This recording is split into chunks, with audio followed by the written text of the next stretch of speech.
الحمدلله و الصلاة و السلام علی رسول الله. السلام علیکم و رحمت الله و برکاته. از الله مهربان دعاگو هستم که خداوند هر جایی که باشین در حفظ و امانش نگهبانتان باشد. برادر ما را بهشت صحبت یاران همدم است. دیدار یار نامتناسب جهنم است. هر دم که در حضور عزیز بسر بری، دریاب که از حیات جهان حاصل آن دم است. نه هر که چشم و گوش و دهان دارد آدمی است، پس دیو را که صورت فرزند آدم است. آن است آدمی که در او حسن سیرت است، یا لطف صورت است، دیگر حشو عالم است. هرگز حسد نخورده و حسرت نبرده ام، جز بر دو روی یار موافق که در هم است. آنها که در بهار به صحرا نمی روند، بوی خوش ربیع بر ایشان محرم است.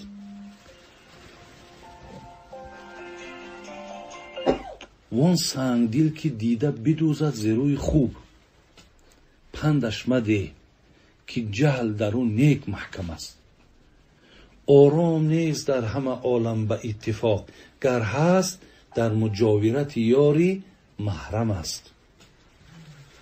گر خون تازه می رود از ریش اهل دل، دیدار دوستان که ببیند محرم است. دنیا خوش است، مال عزیز است، تن شریف، لیکن رفیق بر همه چیز مقدم است. ممسک برای مال همه ساله تنگدیل، سعدی برای دوست همه روزه خرم است. الله رحمت و مغفرتشون کن.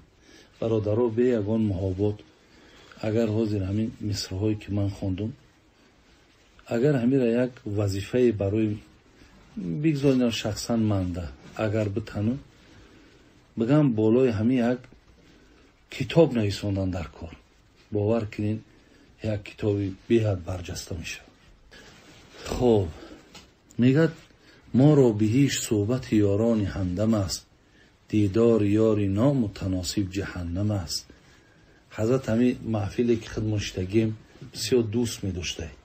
اگه دوست داشتن شیخ سعدی هم برادرای عزیز، این از روی آن آموزشی که ای قرآن و حدیث کرده بود، او حضرت برای همین نسبت میتا که با بهشت نسبتش میتا که این لحظه هست که چهل بهشتیاب از همون داخل جنت راحت میبرند.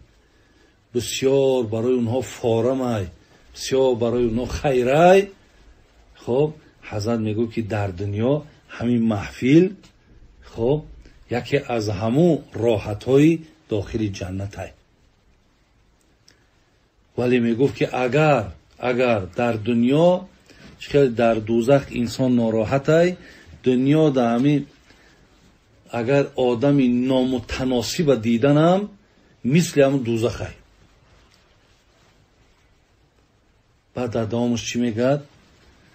هر دم که در حضور عزیز بسر بری، دریاب که از حیات جهان حاصل آن دم است. بچه میگه اگر مبادای شما یک دانشمندی را دریاب کردین، یک آدمی اهل علم دریاب کردین و در اطرافش نشستین، خب و از اون مثال خیلی و خیلی فایده های بگیم معنوی گرفتین، حضرت میگه دریاب که از حیات جهان حاصل آن دم است. اگر 60-70 سال عمرم ببینی، بهترین لحظه عمرت انموی هست که تو نزد دانشمند نشستی و چیز برادر عزیز برای خود بهره بردی. یک روز رادیو آزادی را خیلی کمی و زیاد دوره اشته همه جورا گوش میکنی و تماشا میکنی و میخونی.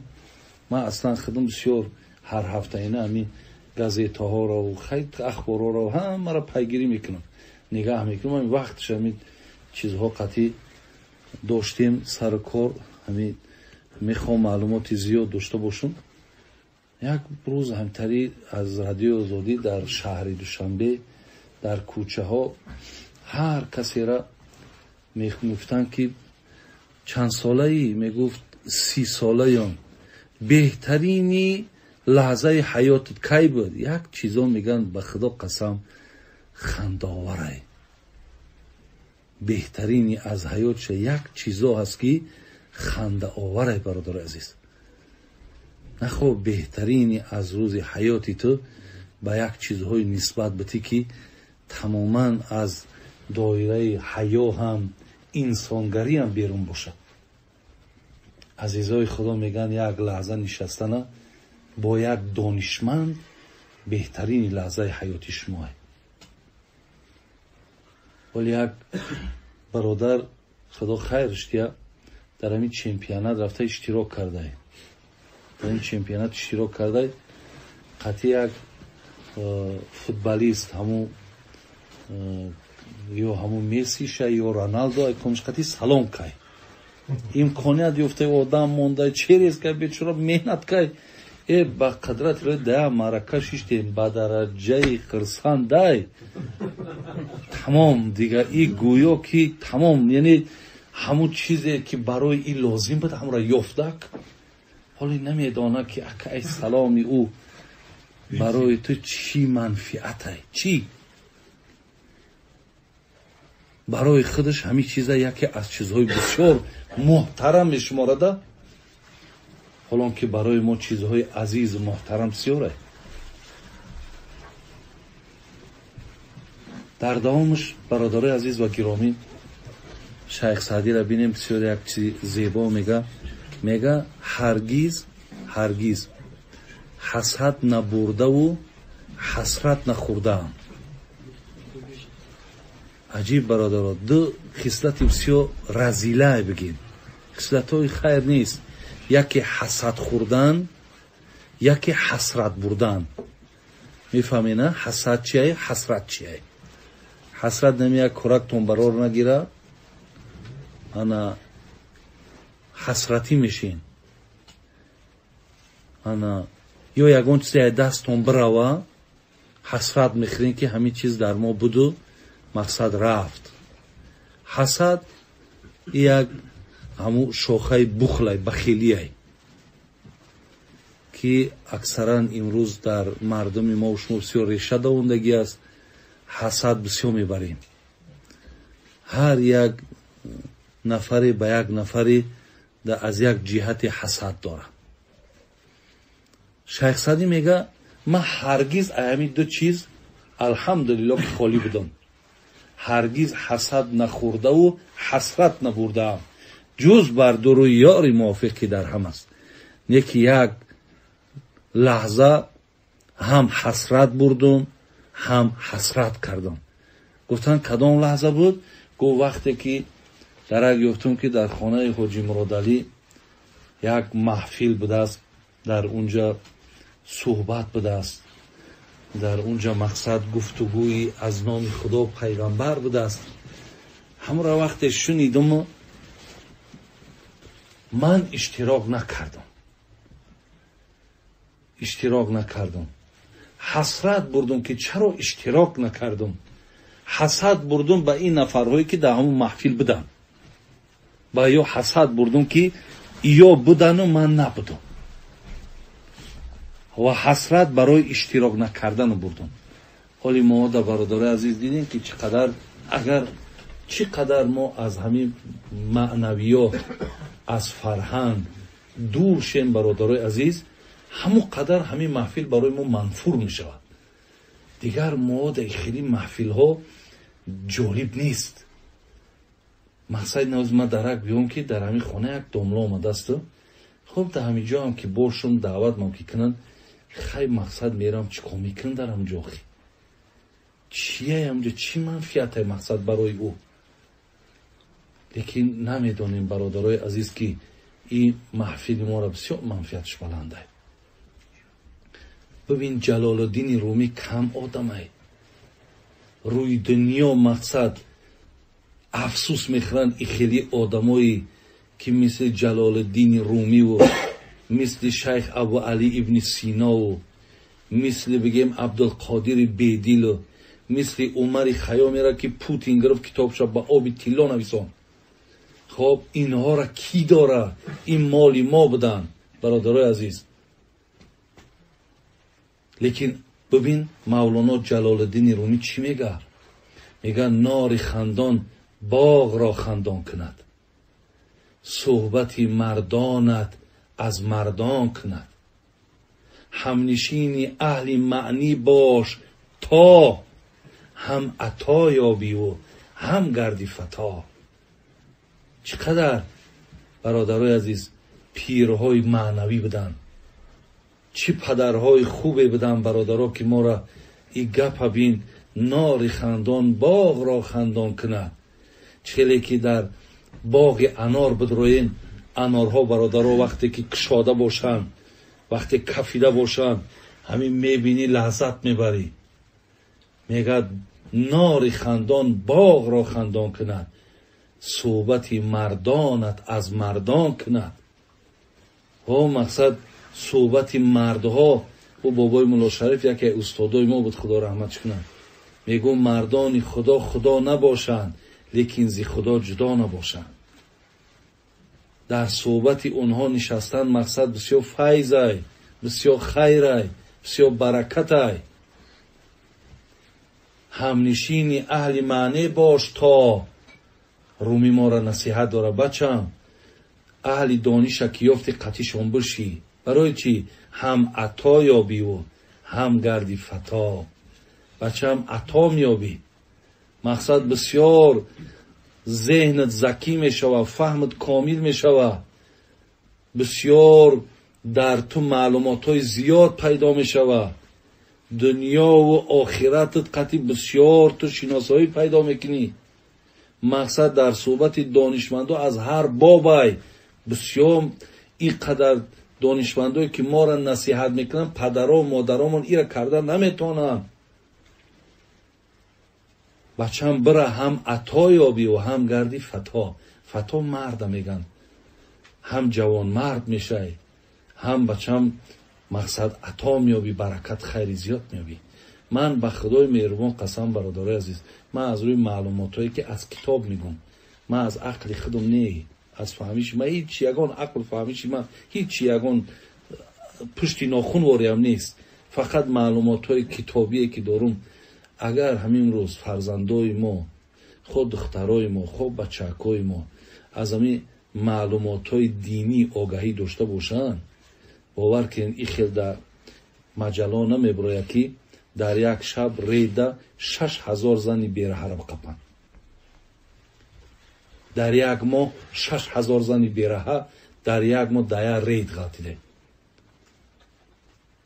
خب اگر تعلیماتش باشد، اگر همین شنیدنی ها باشد، همین خواهری ما و تو برادر به همین راه میروه، یا دادر ما و شما یا فرزند ما و شما، هیچ وقت مرا همین یه عزیزای خدا را بیا یا از کجا گفتن این گپ را؟ میگه جانور فربه شود لیک از علف، آدمی فربه زیعیز است و شرف. جانور فربه شود از حلق نوش، آدمی فربه شود از راه گوش. آدم از راه گوش فربه می شود. فربه به معنای برادر وزنت زیاد نه، عقلت، این رفتارت، همه جهت تو مقصد بسیار بهبودی های زیاد پیدا میکنی وقتی در محفلا میشینی، وقتی شما ای قال الله و قال رسول الله گوش میکنی. و ما برادرای عزیز بسیار یک کتابی بسیار معتبر داریم، لیکن افسوس که یگان نگاه در قرآن، اینا من در ای خانه حاجی دارم کلانتر بود، ده خانه حاجی واری کلان بود، زیاده ای 60-70 تا بچه جوان بود. گپ درباره فضیلت قرآن رفت، من گفتم کو اکما کسی گفتم به شرط دستش میبرداره، من تفتیشش میکنم. گفتم وزیر میپرسم که قرآن هست خونده میتون یا نه؟ چند کست قرآن خونین؟ یک آدم تشو بردار. از بین 60 آدم یک آدم قرآن میخونده. تمام. اوی برادری عزیز، همین جایی ما خودمون ملامت کردن نیست که ما قرآن خونده نمیتونیم؟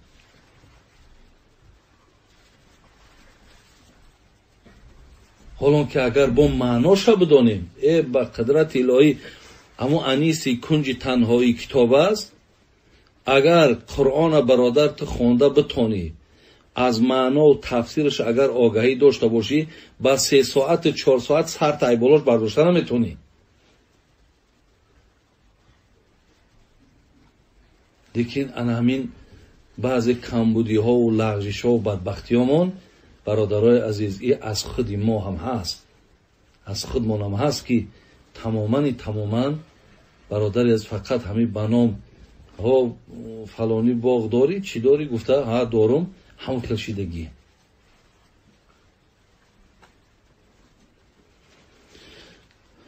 گفت در دامش که وان سنگل که دیده بدوزد زیروی خوب، پندش مده که جهل درو نیک محکم است.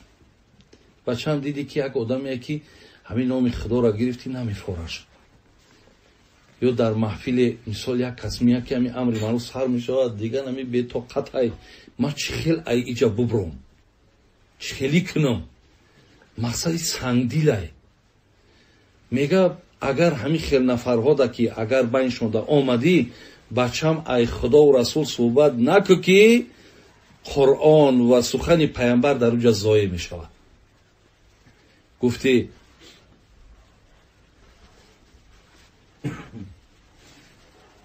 کمال خوجندی ولی من کلیو چه دارم.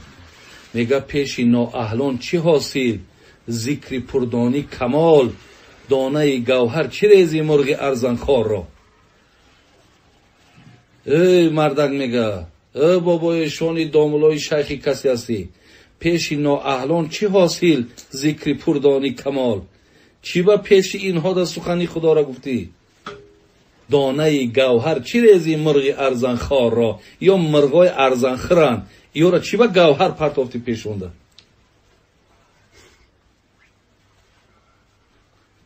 برای همین برادرای عزیز و گرامی میگه وقتی دیدی که سنگ دیلای بچم سخن خدا پیغمبر رو نگو که اونجا حیف میشه و ضایع میشه، زیرا اینا ارزشی او را ندارن.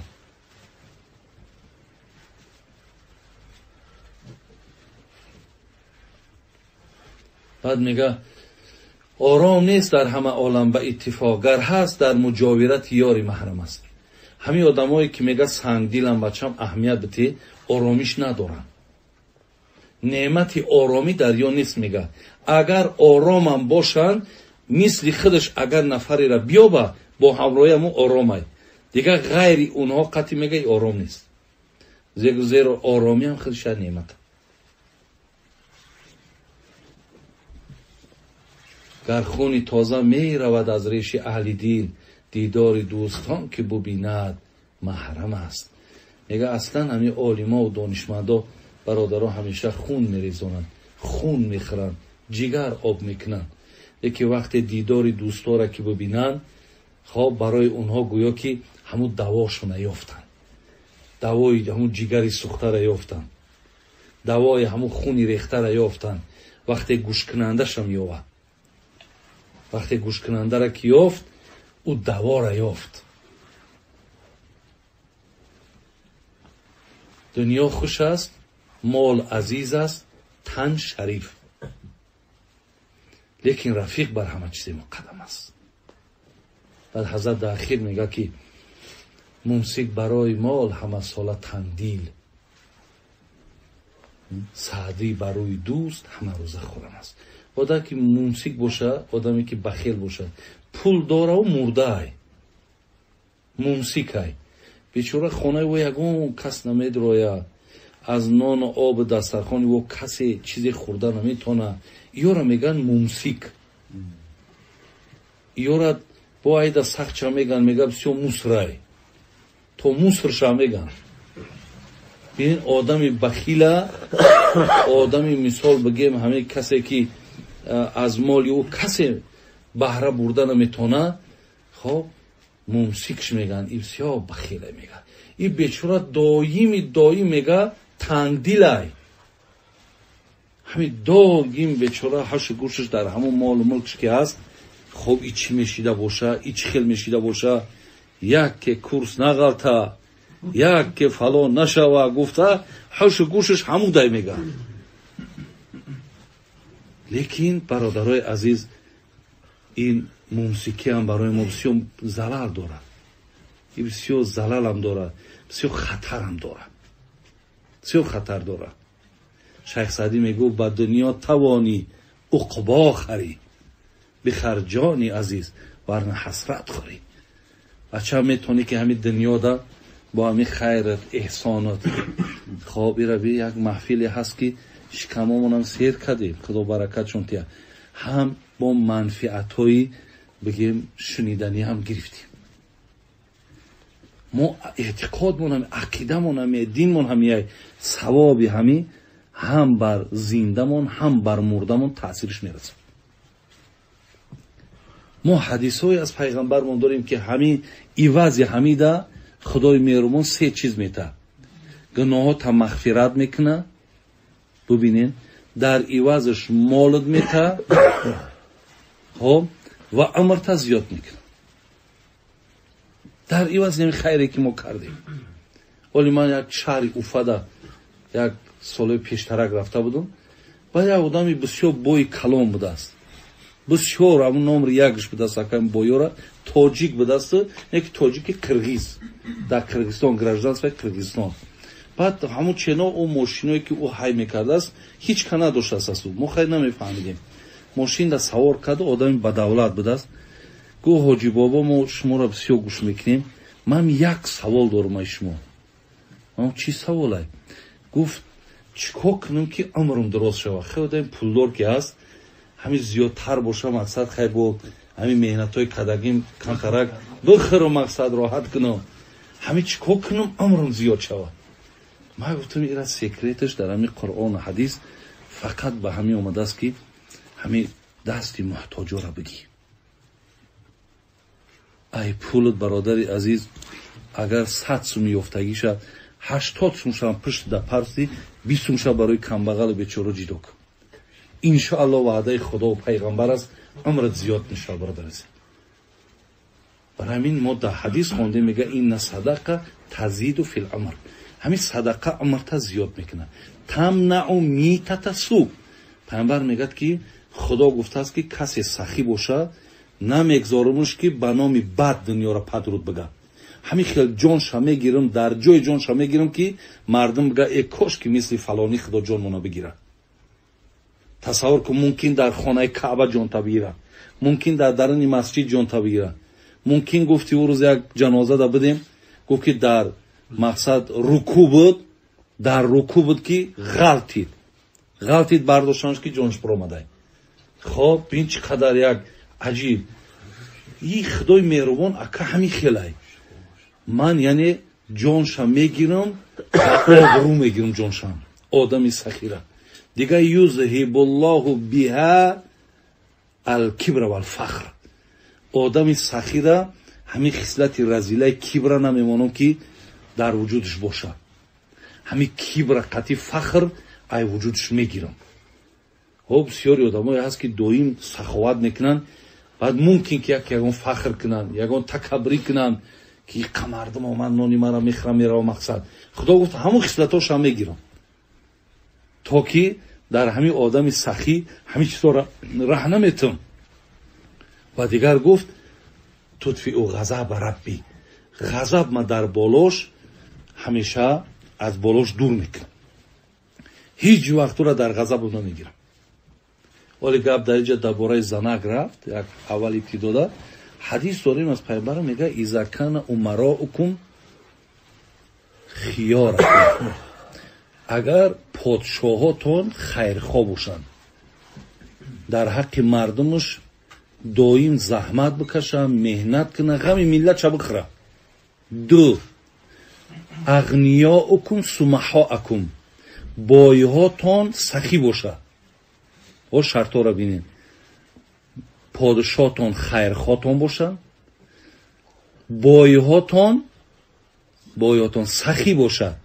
و امورکم شورا بینکم، در خانه چی مصلحت اهل خانواده میشه، زنک قطی مردک هر دوش مصلحت کنن. پیامبر گفت اگر این سه چیز در شما باشه، فظهر الارض خیر لکم من بطنها، پشت زمین برای تو بهتره ای درون زمین، یعنی زندگیت ای مردن ده بهتر. اذا کان امراؤکم شرارکم، پادشاهاتون بسیار بدخواهتون باشن، همیشه ده حقتون ظلم کنن. اغنیاؤکم بخلاءکم، پولداراتون بخیل باشن. و امورکم الی نسائکم، در خانه لجام خانه در دست زنک باشه. سه چیز، پادشاهاتون بدخواه، بایهاتون بخیل، کنترل خانه در دست زنک باشه، ای زندگیتون مردنتون بهتر افتن. خدا خیرتون تیاکه دیگه ما شلپر شیدم اگر نیو صحبت ما درباره ابو حنیفه بودو، خیلی انشاءالله همیشه هم کفایت میکنه. محمد صاحب ایرانی اگر داره میگه یک نکته بس است اگر شعور است، ورنه چو چراغ پیشی کور است. برای آدم انشاءالله با شعور خودش کفایت میکنه. برادر عزیز حرکت کنیم که در محفل های پند نصیحتی بسیار اشتراک کنیم. روز به روز دنیا را تاریکی و فتنه های زیاد فرا گرفته، از بعضی فتنه ها و تاریکی ها برای نجات یافتن مصلحت ها بسیار در کاره. برادر عزیز خدا زندگی های شما را نیک و زندگی های شما را خوب بگرداند. سلام علیکم و رحمت الله و برکاته.